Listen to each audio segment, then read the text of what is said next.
Oh boy, what a very busy week. Actually, all weeks have been busy since I started this build, but this week I did complete all of the siding needed for the building. As I explained in the last video, I'm going with a decorative wainscoting around the bottom of the shop. However, since I wanted to go with lap siding for the top of the building, I didn't want to leave the bottom just as flat panel material, because then the top would have all of this texture, then the bottom would just fall flat.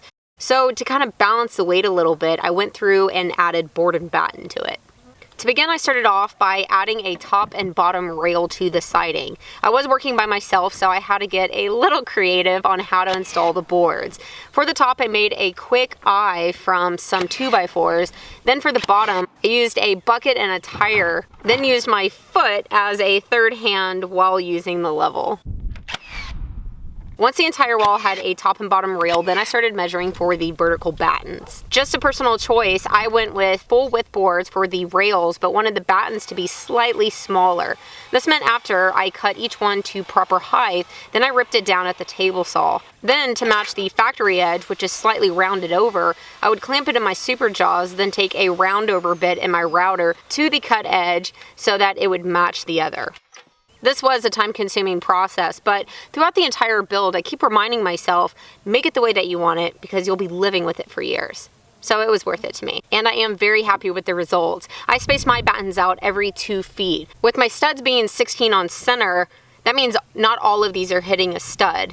With that, before attaching the battens, I would lay down a thick line of Titebond construction adhesive to the back side. I'm not sure if this is needed. Maybe going into the OSB is enough, but it didn't take much time, so why not?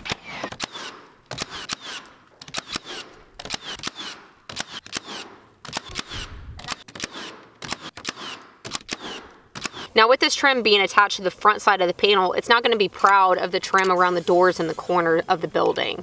To make this transition a little easier, to the eye at least, I would bevel the edges at my miter saw before attaching it.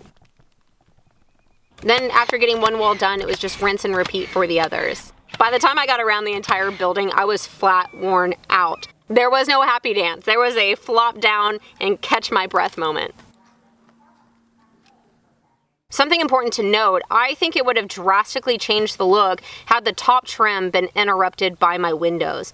I calculated mine so that the top rail would be right under the windows, and therefore one continuous line. But a safer bet, and maybe even a more aesthetically pleasing look, would have been to shorten the wainscoting to 3 feet instead of 4. And actually talking to my buddy Kyle, his standard recommendation is 3 feet. Just something to keep in mind if you do something similar. Before moving on to the lap siding, Z-flashing needs to be laid down. This is so that when rain runs down the siding, it won't pull on top of that trim board of the board and batten. Instead, it will hit the flashing and run over the front of the trim and continue down the wall.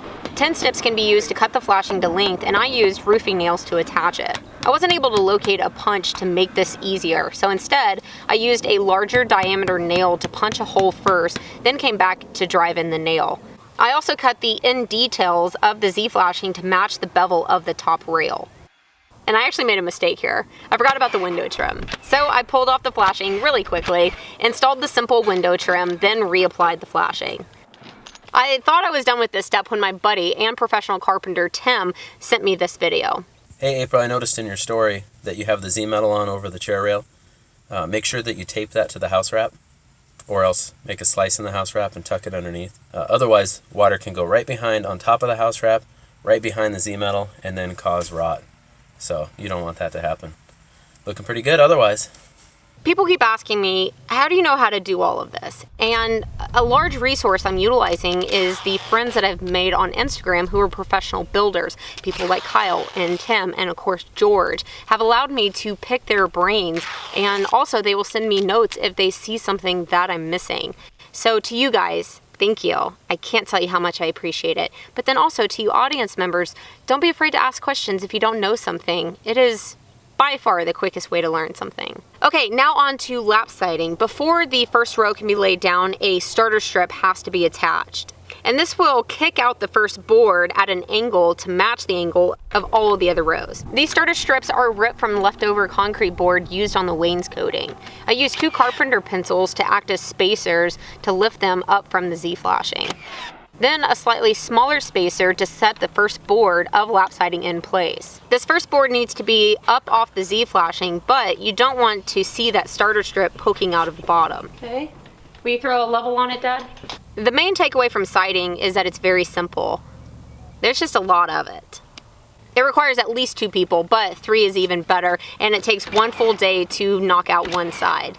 My dad was very kind enough to come over and knock out this east side with me. After sticking 1 nail, we would throw a level on it, then stick the rest of the board. And by the way, I 100% recommend taking the time to mark all of your studs with either a level and a pencil or a chalk line before getting started, so that as you install a board, you can quickly reference where to nail.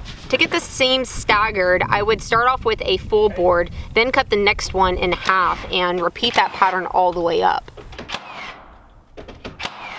Once we got to row 3, we were able to start using gauge blocks designed specifically for lap siding. These tuck under the previous board, then give you a shelf to rest the board on that you're installing. These become extremely useful the higher up the wall you go.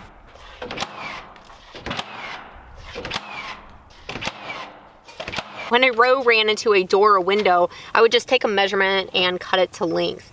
This stuff is not fun to cut, so if you have a lot to do like I do, I definitely think it's worth the investment to purchase a diamond tip blade. Better? Now, rinse and repeat.